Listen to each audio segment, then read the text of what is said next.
The notorious bonsai blasters.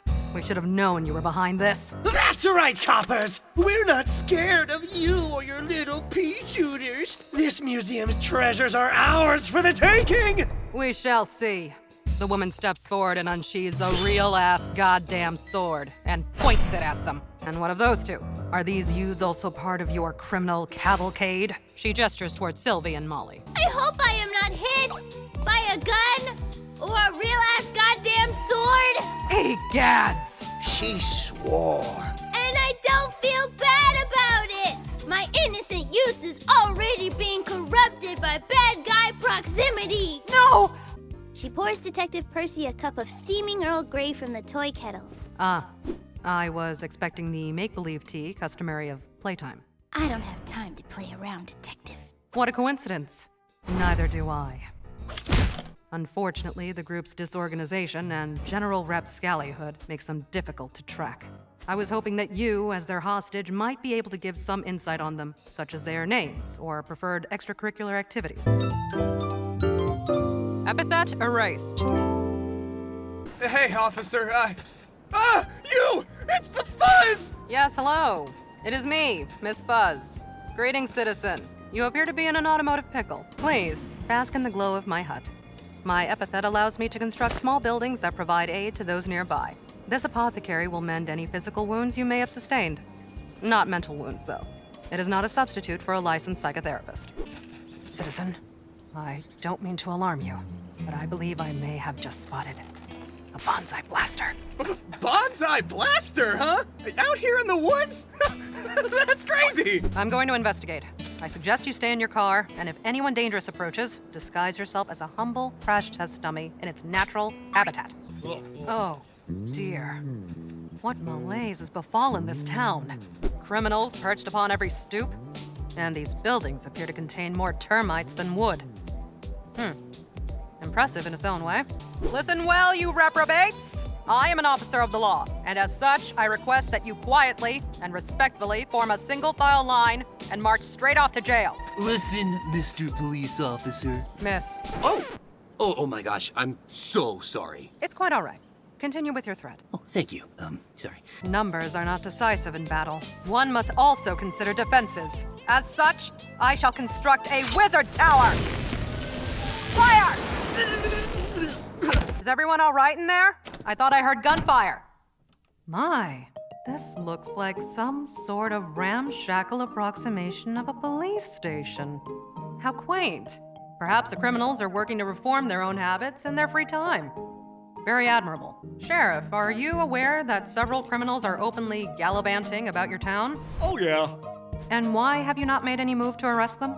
Oh, I would, but our prison is full. Look. Hi. I was wondering if I could use your phone to call for reinforcements. Oh, we don't have a phone. I don't understand. If you have no phone, then how do citizens alert you to nefarious goings-on? They shout. I'd hoped to call for backup to deal with the large number of criminals on our hands. I lost quite a bit of stamina just in dealing with that crowd outside. Hey, wait, miss.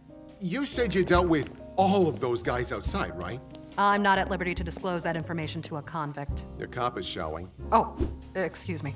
What are you saying? To catch a criminal, you gotta think like a criminal. And I just so happens to be one. You let me out of here, and I'll help you catch a dozen bad guys for the price of one. What do you say? A veritable trolley problem of justice. The mind of a criminal is a dangerous place, and one that is quite foreign to me. Your knowledge could prove invaluable. Yeah. You let me out of here and keep me protected from any dangerous folks we might run into, and I help you catch the bad guys. Seems like a fair trade to me. Very well. Let us away. Before you guys go, take this with you. Some extra firepower for our investigation, I take it. Oh, no. I just give guns to everyone who visits the police station. After all, what's a sheriff for? Solving crimes. Really? Uh-oh. The tavern. A classic gathering place of scalawags and ne'er-do-wells. This partnership is already proving fruitful. Sweet Sweet Jazz Police! I hereby place you under arrest for the theft of the arson amulet! You've damaged the establishment's door. I hope you intend to repair that. In case you haven't noticed, you're completely surrounded. Yes, a sobering reminder of how many have been failed by our society. Boing! It seems none of you scofflaws noticed the magnetic field I erected between my wizard towers. Perhaps if you'd spent more of your school days studying magical physics instead of drug peddling and chicanery, you would have been better prepared. Look out, he's got soap! My God! The letters in that soup could be rearranged to form any number of messages. And sometimes knowledge is the most dangerous weapon of all! Oh dear. What are you doing? Zap him before he gets any closer! I would, but I'm afraid my stamina is quite low after that acrobatic maneuver. If I use my epithet much more, I'll pass out.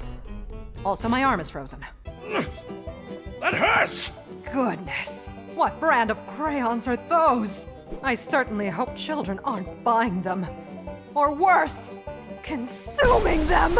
Well, I was in jail for forging some things, fine arts and such. They're, forger's crayons, extra tough. The crayons of debauchery, then. What a fiendish weapon to conceal beneath the facade of childlike innocence. Appreciate the snack, though. He's consumed the debauchery! I got a pine cone if you want it. Oh, gladly. Thank you very much. How are you doing that? Oh, have you never before supped upon pinted cone? It's quite simple. You just have to know the proper way to milk the cone. You zap people, huh? Bet you zap people a lot. Bet you zap them pretty good. I zap only in accordance with the law.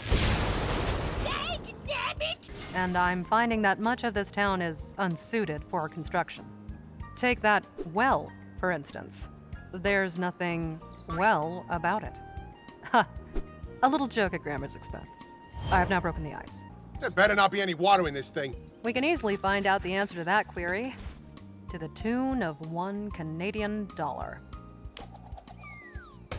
It appears to be naught but mud. That is strange. I do not think I have ever been to Canada. Mysteries upon mysteries. Everyone knows the coolest thing to be is an upright citizen. I know it must be hard to do your job when you come unprepared and can't wiggle your fingers and magic your way through it. Was that a jab? Might have been. Was that a challenge? Might have been. Well then, it seems my honor as a police officer has been called into question. And the only way I'll be able to satisfy you, she takes a bite into the snack, is to do my job. You really think you can beat her? Normally, no. But with your assistance and the power of this glucose-ridden confection, anything is possible. My God! He's old. It's obvious that epithet to epithet, I would be no match for you. But perhaps if I can outdraw you, yeah! Ah. Well. There goes the pea shooter. Oh no. Oh no.